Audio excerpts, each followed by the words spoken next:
This podcast is brought to you by Give Us Mo Entertainment. Welcome back to the AI Analysis Podcast. Today we're taking a look at a movie that was viewed by many as a work of pure fiction.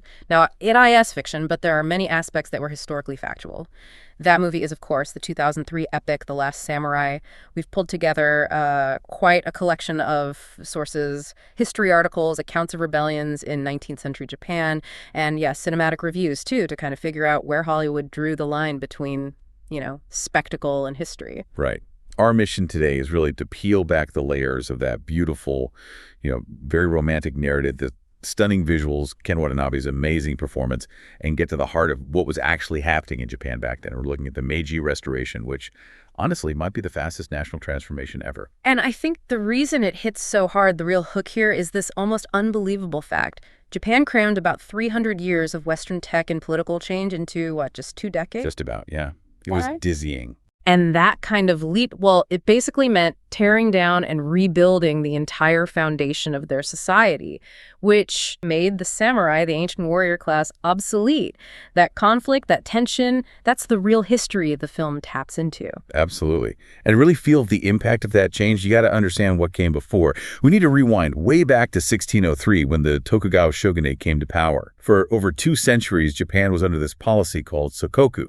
Self-isolation. Right, Sakoku. This wasn't just like a suggestion. It was serious. It comes from this deep fear, doesn't it? Fear of foreign influence, messing things up after years of civil war and that Christian uprising in 1638. Precisely. The Shimabara rebellion really spooked them, so Sakoku clamped down hard. It wasn't total isolation. Mind you, they still traded a bit, mainly with the Chinese and the Dutch, but only through Nagasaki. Very controlled. And no one else allowed in. Nope. And crucially, Japanese people couldn't leave. Or if they did, they absolutely couldn't come back. So Japan was basically locked in this feudal time bubble for centuries. Society stayed pretty static, very hierarchical. And at the top of that hierarchy, you had the shogun, and below him, the warrior elite, the samurai. Their whole lives were governed by Bushido, the way of the warrior, right? Exactly. Honor, discipline, duty.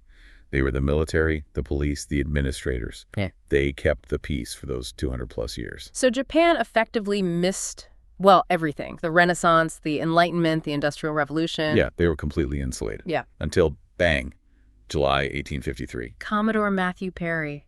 The black ships.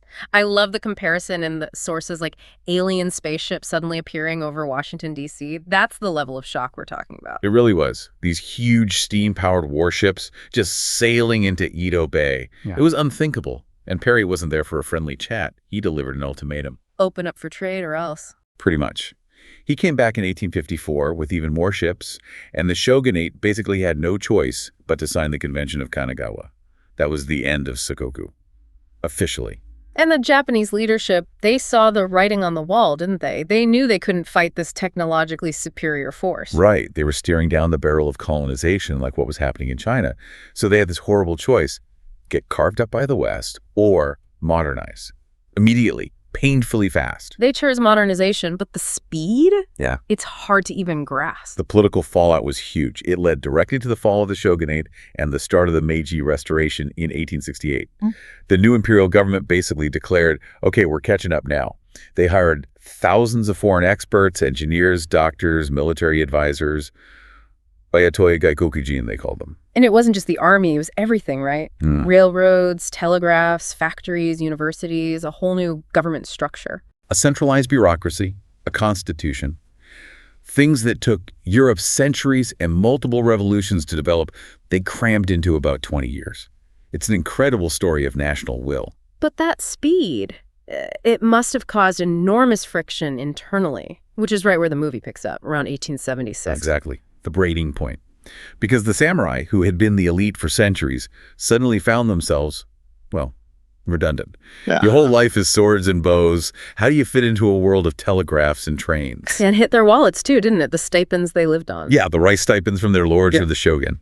The new Meiji government needed cash for all this modernization, so they started phasing them out, converting them into lump sum payments or government bonds, which often wasn't enough, especially with prices changing. Plus, just the sheer loss of status. The sources mention losing tax exemption, the right to carry swords in public, even the right to kill a commoner who disrespected them. All gone. Stripped away by law in less than 10 years.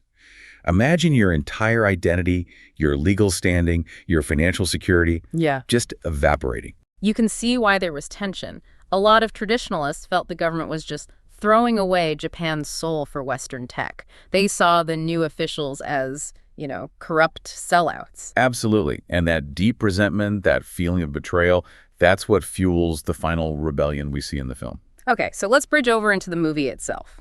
We need someone to guide us through this chaos, and the film gives us Captain Nathan Algren. Tom Cruise, totally fictional character, right?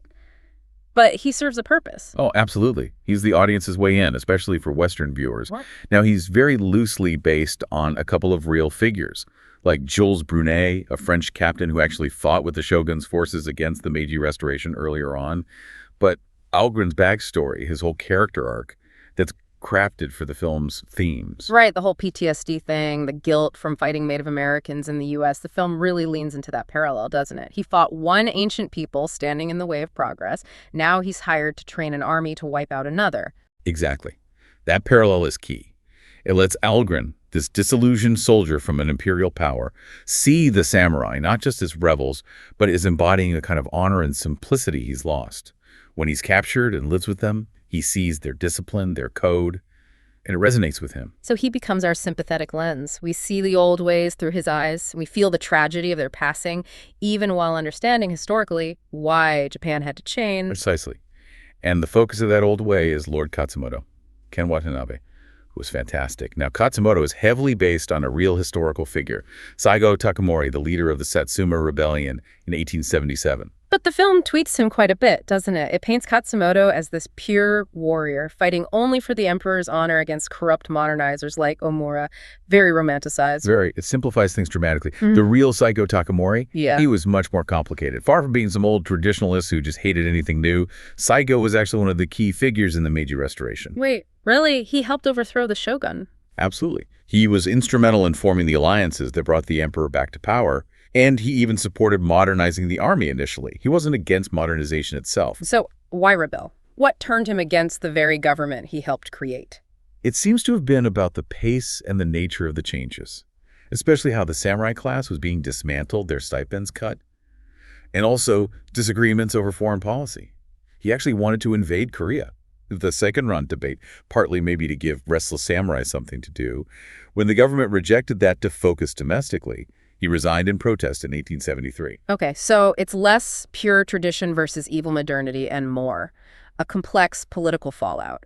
Disagreement over policy, speed of change, and protecting his own class interests too. Exactly. It was a mix of principle, pride, political calculation, and real economic pressure on the samurai class he represented.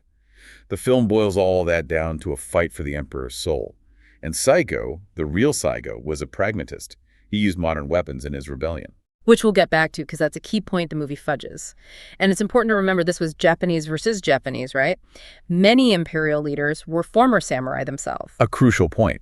This wasn't foreigners destroying old Japan. It was a Japanese civil war fought between different factions of the former ruling class over the future direction of the country. The film simplifies Katsumoto, making his defeat feel like this pure spiritual tragedy rather than the endpoint of a complex, failed political and military gamble. Hi, I'm Rose Emanuel, I'm Justin Cole. and we are launching our production company, Give us Mo. We are currently filming from the iconic I Love Lucy soundstage. Check out the pictures.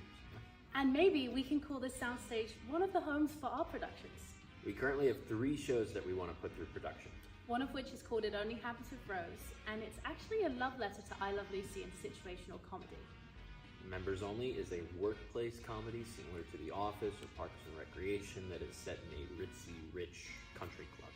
And then our last project is called M, which is a prequel in the James Bond franchise, which follows Judi Dench's character when she was a spy in the 1960s.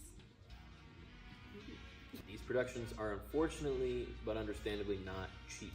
So your support means the world to us, and you can help us get props, cast, crew, maybe even a soundstage.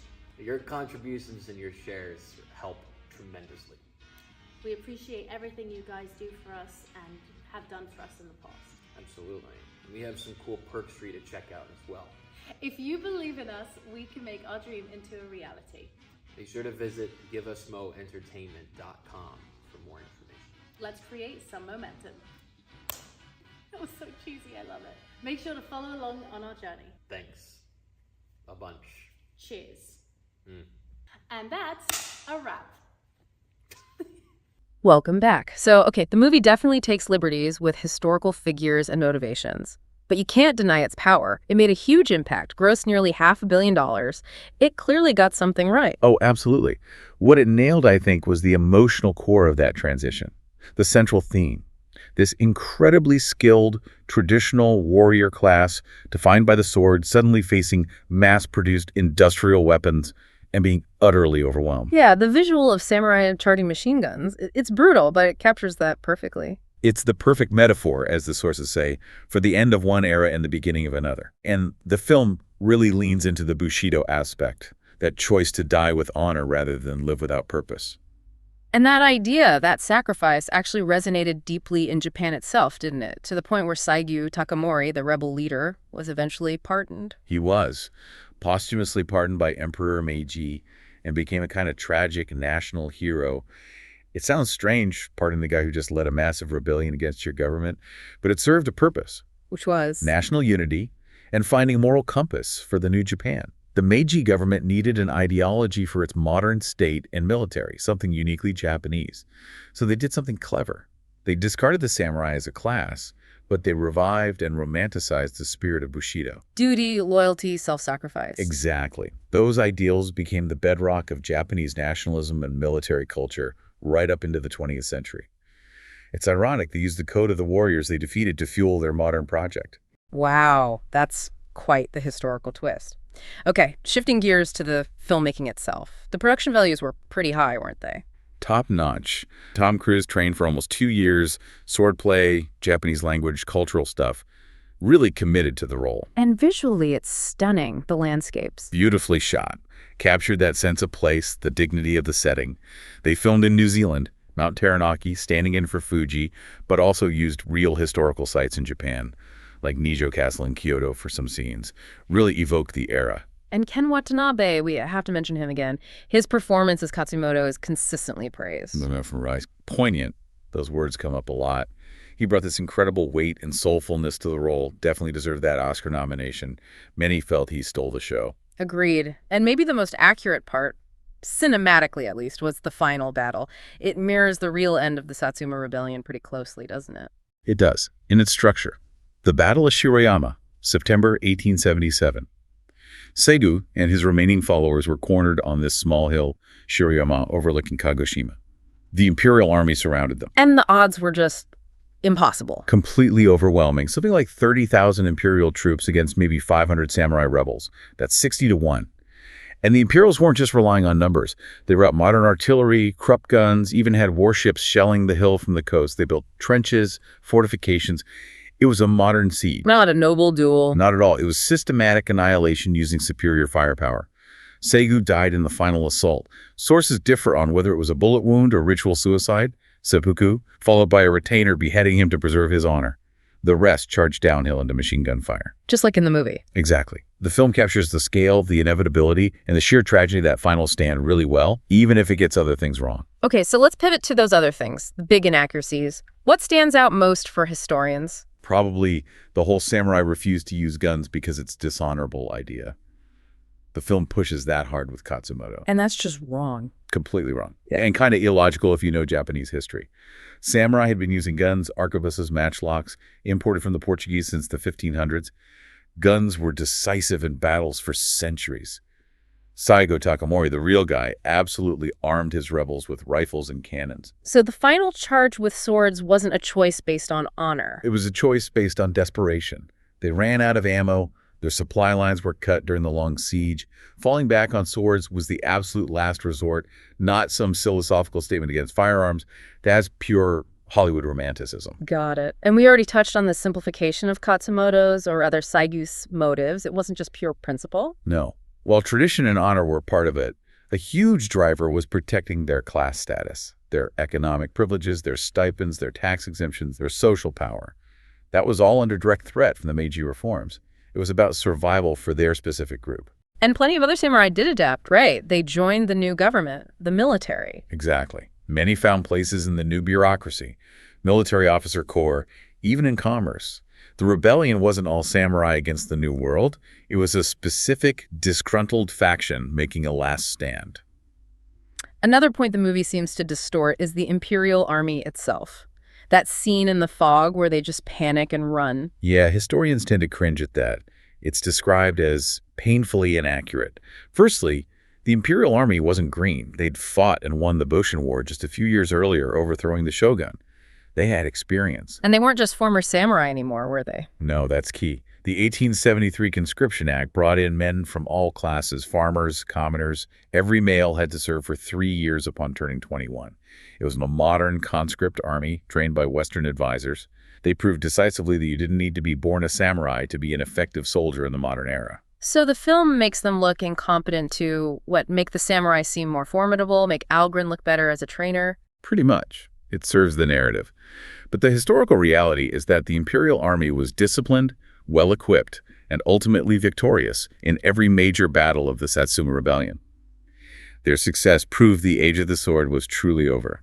Which is maybe a more powerful, if bleaker, historical point. Okay, finally, there's the critique you often hear with films like this. The white savior trope. Right. Algren, the American outsider, comes in, learns the ways of the native culture, becomes better at it than some natives, and is key to their struggle. It's a familiar Hollywood pattern. Critics argued it shifted the focus away from the internal Japanese conflict onto the Americans' journey. Yeah, that it kind of recycled old ideas about noble, ancient cultures being spoiled by the West, using Algren as the lens, which distracts from the complex Japanese politics at play. Makes sense, though I remember Ken Watanabe had a different take. He did. He pushed back a bit, saying he felt the film was actually a step forward for Asian representation in Hollywood compared to older stereotypes. He thought the portrayal of Japanese characters and culture was more respectful and nuanced, even if Cruz was the protagonist. So there's debate there, that tension between historical accuracy, narrative demands, and cultural representation. Okay, so the rebellion fails, Saigo dies, the samurai class is effectively finished. What were the longer-term consequences beyond the battlefield? The sources mentioned the financial impact was huge. Astronomical. Suppressing the Satsuma Rebellion nearly bankrupted the Meiji government. We're talking something like 420 million yen back then. It forced Japan off the gold standard temporarily. It was a massive financial crisis. But crises can create opportunities, right? They certainly did here. To pay off the war debts, the government had to sell off many of the state-owned industries. It had started mines, factories, shipyards, and they sold them off cheap, often to politically connected individuals and families. Ah, so that's where the big industrial conglomerates came from, the zaibatsu. Exactly. This fire sale accelerated their formation. Groups like Mitsui, Mitsubishi, Sumitomo, they snapped up these assets, often with government support and contracts. Mitsubishi, for example, got huge by acquiring state shipyards. So, ironically, the final stand of the traditional samurai inadvertently fueled the rise of Japan's modern industrial giants. That's incredible, the end of the old warrior class paving the way for the new industrial powerhouses. It's a profound historical consequence. And militarily, the message was crystal clear. A modern conscript army with industrial weapons beat the best traditional warriors. The samurai class distinction was over. Many individuals adapted, yes, becoming officers, bureaucrats, teachers, and the new elite in many ways. But the feudal class structure itself was gone for good. So the film really does mark the end of an era, even if it romanticizes why it ended. Absolutely. And culturally, it stuck around. Huge hit, especially in Japan, where the respectful portrayal of samurai ideals clearly resonated. It's become one of the main ways people globally visualize the Meiji Restoration, alongside things like Kurosawa's films or classic novels like Before the Dawn. It might be an outsider's view, maybe romanticized, but it powerfully conveyed the emotional cost of that rapid change to a worldwide audience. It boiled down a messy civil war into this tragic choice: tradition or survival. Right. It captured that core tension, that dilemma Japan faced. Which brings us back to that phrase coined by the scholar Sakuma Shizan: Eastern ethics, Western science. That was the balancing act, wasn't it? Adopt the Western tech to survive, but somehow hold on to the Japanese soul. And the film shows just how painful that balancing act could be, especially for those tied to the old ways. It makes you think, whenever society goes through these massive technological shifts like Japan then, or perhaps like us now with AI and other things, what do you keep and what do you let go of? What parts of your culture, your identity, are essential, and what parts maybe need to be sacrificed pragmatically to adapt and stay relevant, or even just survive on the world stage? It's a tough question, which leads us to the final thought for you, the listener, today. Put yourself back there, 1877. You're a samurai. You see your world dissolving, your status gone, the traditions you live by being pushed aside. Knowing what lay ahead, the inevitability of modernization. Would you have followed Katsumoto, choosing to die with honor for the past? Or would you have joined the imperial army, accepting the harsh necessity of change to ensure Japan's future as a nation?